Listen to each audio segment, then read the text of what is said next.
A'udzu billahi minasyaitonir rajim. Bismillahirrahmanirrahim.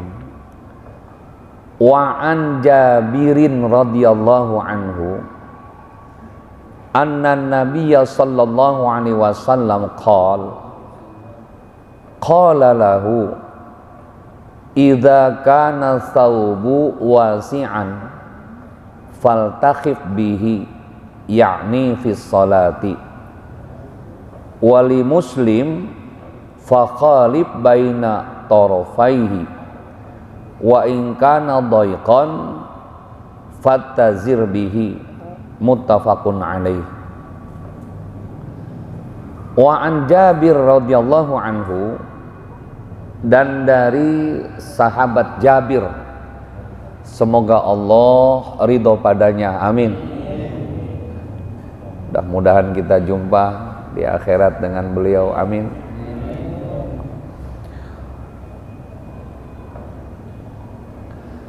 Anna Nabiya sallallahu alaihi wasallam, sesungguhnya Kangjeng Nabi Muhammad sallallahu alaihi wasallam, qala lahu, beliau bersabda lahu kepada Jabir. Ini bahasa Cengkarengnya, Rasul menyampaikan sesuatu kepada Jabir. Kata Rasul, idza kana thawbu wasi'an faltaqif bihi, apabila nanti kerudungnya lebar, luas.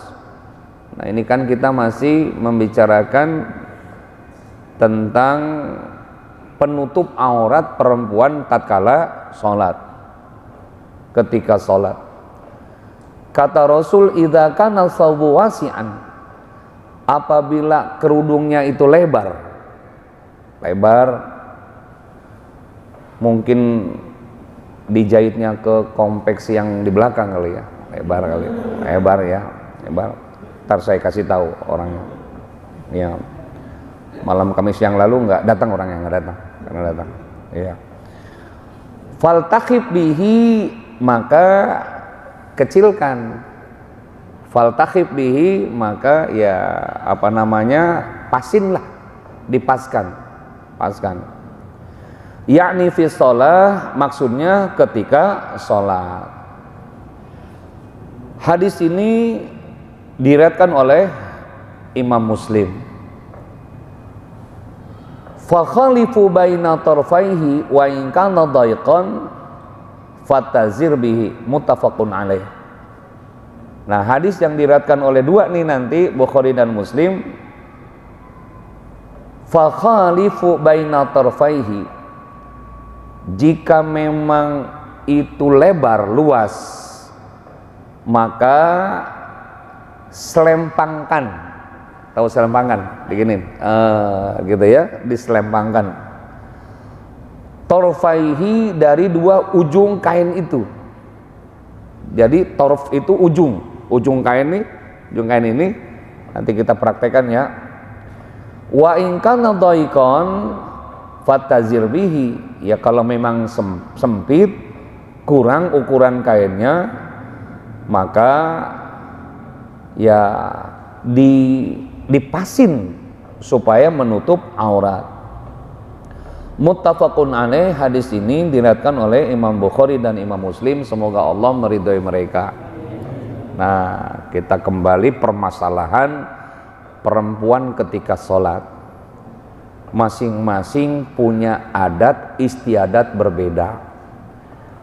Orang Arab, termasuk istrinya Rasul, sholat itu menggunakan ya tadi kain besar, kain luas, kain lebar.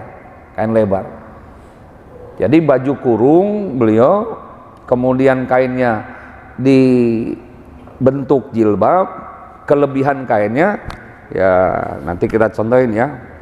Pemirsa channel Risnul dimanapun berada, kita praktek untuk menggunakan kain penutup aurat perempuan. Mari kita saksikan ya. Biar viral. Nah, jadi wah kurang lebar kali ya. kurang lebar. Nah, ntar lebarin. Habis kayaknya. Habis. Dah, kita dulu. Kita dulu. Nah, gini. Setelah gini jilbab kan masih ada kelebihan. Nah, kelebihan ini gini. Terus yang ini. Nah, biar ke bawah. Nah, itu kebiasaan sholat istri Nabi. Jadi lebar. Nah, sayang coba ambil yang lebar contohnya. Iya. Kurang lebar.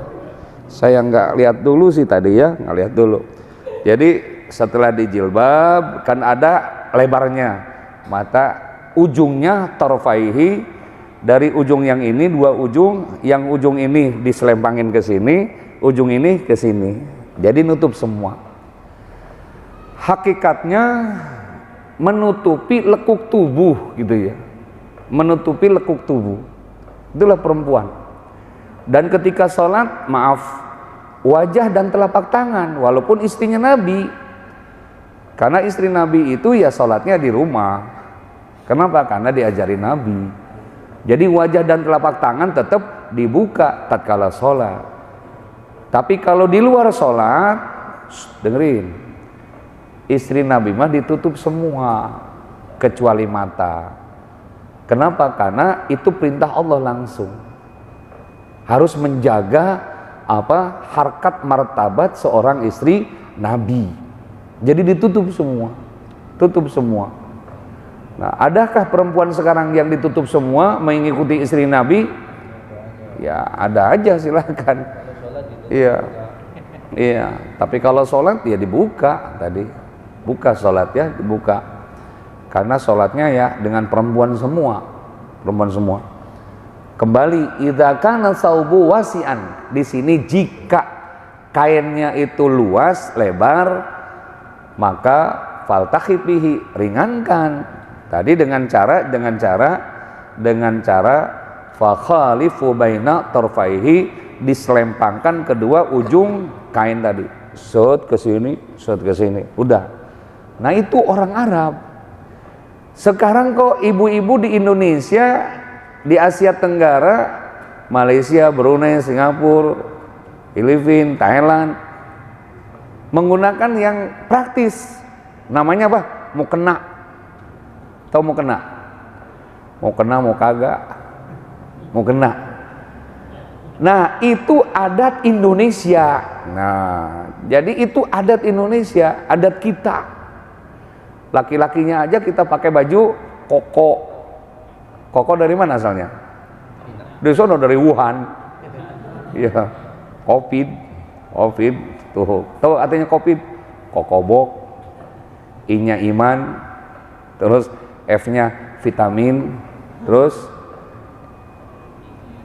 tadi I-nya iman, terus D-nya doa gitu. Jadi yang pertama, kalau mau nggak kena virus, ya kokobok lah. Kobok, terus kokobok lagi. Kembali, yakni fi sholati, ketika sholat. Jadi ketika sholat kata Rasul, idza kana saubu wasi'an faltaqif bihi. Apabila kerudungnya itu lebar, maka ringankan, paskan, yakni fi sholat. Itu menurut Imam Muslim. Fa khalifu baina tarfaihi, selempangkan di antara dua ujung kainnya. Dua ujung kain. Dari sini ujung, ini ujung. Terus ya namanya perempuan udah pastilah lebar. Apalagi adatnya perempuan kan nggak mau perempuan mah yang kecil sedikit itu enggak. Selalu lebih ukurannya yang besar. Orang India itu terkenal dengan pakaiannya sari. Sari itu hampir 5 meter loh sari. 5 meter sari, udong. Makanya kalau punya istri orang India mah ribet ya urusannya. Kenapa? Ngebukanya lama. Gitu ya. Ngomongin lama. Ya orang Jawa mah enak, langsung berat, selesai. Iya, tapi orang India, waduh, Rosid. Jadi istrinya suruh muter dulu gitu diem gitu. Iya. Jadi ya hidupnya ya tadi ya enggak simpel ya. Kalau kita kan simpel, kita mah bawanya sarung, istri sarung ya enak kan, langsung gasuk udah selesai. Dah. Fa khalifu baina tarfaihi in kana dhayiqan, jika pakaiannya tadi sempit, enggak lebar maksudnya, enggak lebar, maka fatazir bihi, ya dipasin lah, dipasin. Jadi ujungnya itu dipasin dengan ujungnya yang satu. Bagaimana caranya? Supaya dia tenang, supaya dia sakinah, apa namanya, ya tenanglah sholatnya. Jadi nggak kekencengan gitu ya, nggak kekendoran. Jadi supaya enak sholatnya bagaimana. Muttafaqun alaih, hadis ini diriwayatkan oleh Imam Bukhari dan Muslim. Kita simpulkan hadis yang pertama, sholat itu sahnya kalau tertutup aurat. Adapun bentuk pakaian tergantung adat, tergantung adat. Tapi hati-hati, hati-hati, jangan dimodal model kalau nanti terlihat aurat. Kan ada sekarang mah tuh, ada mau kena kan dipotong dua sekarang mah kan, ada atasan, ada bawahan. Nanti kalau nggak cukup, atasan nanti ke atas, bawahannya ke bawah, bokongnya kelihatan. Wah, udah gitu sholatnya di depan suami, nggak bakal selesai jadi sholatnya. Itu ya. Nah, lagi yang lebih bagus ya tadi kerudung, apa namanya, kurung, baju kurung ke bawah. Jadi sesungguhnya simpel sholat itu. Nanti kalau ada pertanyaan dari istri, sah nggak sholat pakai baju kurung? Sah, silahkan sah, asal tadi terjilbab, wajah terbuka, telapak tangan terbuka, punggungnya tertutup, selesai. Bahkan Imam Hanafi mah tidak perlu punggung tertutup, perempuan telanjang juga nggak jadi masalah, sah. Imam Ahmad bin Hambal sah. Cuman Imam Syafi'i yang mewajibkan punggungnya tertutup. Kenapa? Karena fatwa beliau wajah dan telapak tangan. Imam Ahmad bin Hambal mah enggak, terbuka tangan juga nggak apa-apa. Makanya waktu kita di Mekah, kayak perempuan sholat itu macam-macam. Umumnya orang Arab nggak pakai sarung tangan, kaos kaki juga nggak pakai orang Arab mah.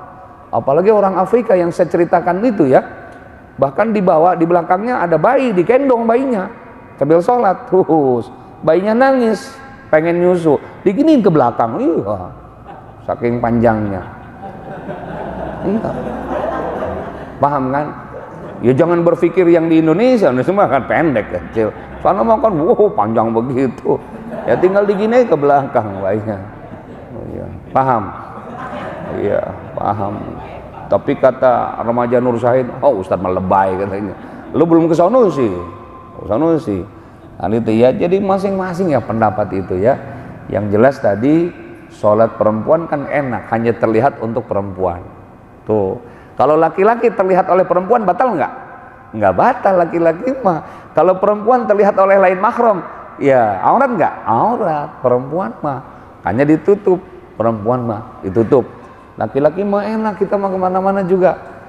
Satrul auratnya menutup aurat baina surah war rukbah, antara dengkul dan pusar. Boleh aja kira-kira di rumah pengen nyobain kain ihram walaupun belum ke Mekah, anduk dicobain, set tertutup dengkul ame pusar, salat sah salat. Iya ya, sekali-kali lah cobain kain ihram walaupun belum ke sana, sekali-kali. Oke. Itu laki-laki tadi apa tadi, auratnya baina surah war rukbah, antara pusar dan dengkul. Tuh, terus pusar. Kalau perempuan mah semuanya. Dalam Al-Qur'an Allah berfirman, wa jalabihinna, perempuan harus pakai jalabiyah. Jalabiyah itu mufradnya jilbab. Jalabiyah tadi kain luas, kain panjang, kain yang menutup lekuk tubuhnya perempuan. Sebab perempuan mah ada lekukannya. Di depan ada lekukan, di belakang ada lekukan. Nah, makanya ditutup. Ada yang jilbab model, atasnya ditutup, lekuk belakangnya enggak. Waduh. Sama mengundang aurat namanya. Kita lanjut. Walahuma min hadisin Abi Hurairah radhiyallahu anhu, dan kedua hadis yang bersandar dari Abu Hurairah, semoga Allah ridho padanya, la yusalliya ahadukum fi saubil wahidi, laisa ala atiqihi minhu syai'un. Waduh, ini kita lihat riwayat Abu Hurairah bahwa Rasulullah bersabda, la yusalliya ahadukum fi thawbi, tidaklah sah seseorang salat fi thawbi menggunakan pakaian al-wahidi, pakaian cuman satu, laisa ala atiqihi minhu syai'un, di mana tidak menutupi pakaian yang satu tadi atas bahunya. Jadi kata Rasul, la yusalli ahadukum fi thawbil wahid, tidaklah sah seseorang sholat menggunakan pakaian satu. Maksudnya apa? Pakaian sepotong, sepotong yang tidak menutupi seluruh auratnya, tidak sah. La yusalli, tidak sah. Kemudian laisa ala atiqi fi minhu syai'un, yang tidak menutupi daripada bahunya atau ya sesuatu yang sifatnya aurat. Nah, fokus ke sini ya. Sini kita study empiris ya, lapangan ya, lapangan. Ada anak SMA sholat pakai baju sekolah, kemudian nggak pakai kaos dalam, celananya di bawah pusar celananya. Ketika dia sholat sih berdiri masih tertutup tuh aurat. Ketika dia sujud kan celana ke bawah, baju ke atas, terlihat bokongnya. Tadi kan bahunya terlihat. Sah nggak sholatnya? Nggak sah tuh, nggak sah. Kecuali dia pakai daleman, pakai kaos dalam, nggak sah. Nah ini, nah di sini nih hukum, di sini hukum. Nah, makanya kata Rasul subhanallah, la yusalli ahadukum fi thawbil wahid, tidaklah sah seseorang sholat di antara kalian menggunakan pakaian yang sepotong tadi, bahkan ala atiqihi minhu syai'un, terlihat bahunya, syai'un atau yang lainnya terlihat, tidak sah. Waduh, satu waktu nanti kita ketemu hadis. Tadi kan baina surah wa rukbah ya, oke, aurat laki-laki. Di pahanya nanti ada bolong, terlihat kulit pahanya.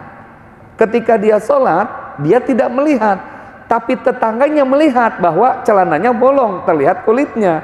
Setelah sholat dikasih tahu, maka orang itu harus kembali sholat, karena tadi tidak sah. Biasanya bolong itu ame apa itu Pak? Nah itu, ini yang rokok di sini nih. Kalau bukan herbal begitu tuh rokoknya tuh, gitu ya. Makanya contoh saya kalau lagi tidur nggak ngerokok, iya, takut bolong celana, ya takut bolong celana. Berarti itu yang sampai bolong celana ngerokoknya sambil tidur kayaknya. Ya masa apinya sampai ke celana nggak keberasa? Hal itu ya, itu kayaknya. Hati-hati tuh, hati-hati aurat. Itu laki-laki. Bagaimana kalau perempuan? Makanya di sini bahasanya fi thawbil wahidi, pakaian sepotong doang, sepotong, tidak menutupi auratnya. Aduh, hati-hati tuh, hati-hati. Jadi di situ atiqihi itu bahu, ya bokong belakang nih bahu minhu syai'un atau sekitarnya terlihat tadi kulit dalamnya. Saya tanya nih remaja Nur Syahid, sholat, kemudian bawah dengkul celananya bolong nih, terlihat betisnya, sah nggak sholatnya? Sah, pinter. Ya kalau pinter ngajinya sampai di sini aja. Iya. Jadi kita simpulkan hadis yang kedua, kata Rasul, walahuma min hadisin Abi Hurairah, dan keduanya yang disandarkan dari Abu Hurairah bahwa Rasulullah SAW bersabda, la yusalliya ahadukum fi thawbi, tidaklah sah di antara kalian, kalau sudah ahadukum kan ini domirnya kan mudzakkar ya, laki-laki. Nah kalau mudzakkar, kalau domirnya sudah laki-laki, berarti perempuan ikut di belakangnya. Jadi hukum ini untuk laki-laki dan perempuan ikut di belakangnya, Apa kata Rasul? Fi thawbil wahidi, menggunakan pakaian yang sepotong, laisa ala atiqihi minhu, dan tidaklah dia menutupi daripada bahunya, daripada bokongnya atau sekitarnya, maka tidaklah sah salatnya. Nah, ini penting bagi kita. Penting bagi kita. Dalam hukum Islam itu kan ada istilah syarat dan masyrut. Syarat itu ketentuan hukum, masyrut orang yang kena hukum. Siapa yang kena hukum?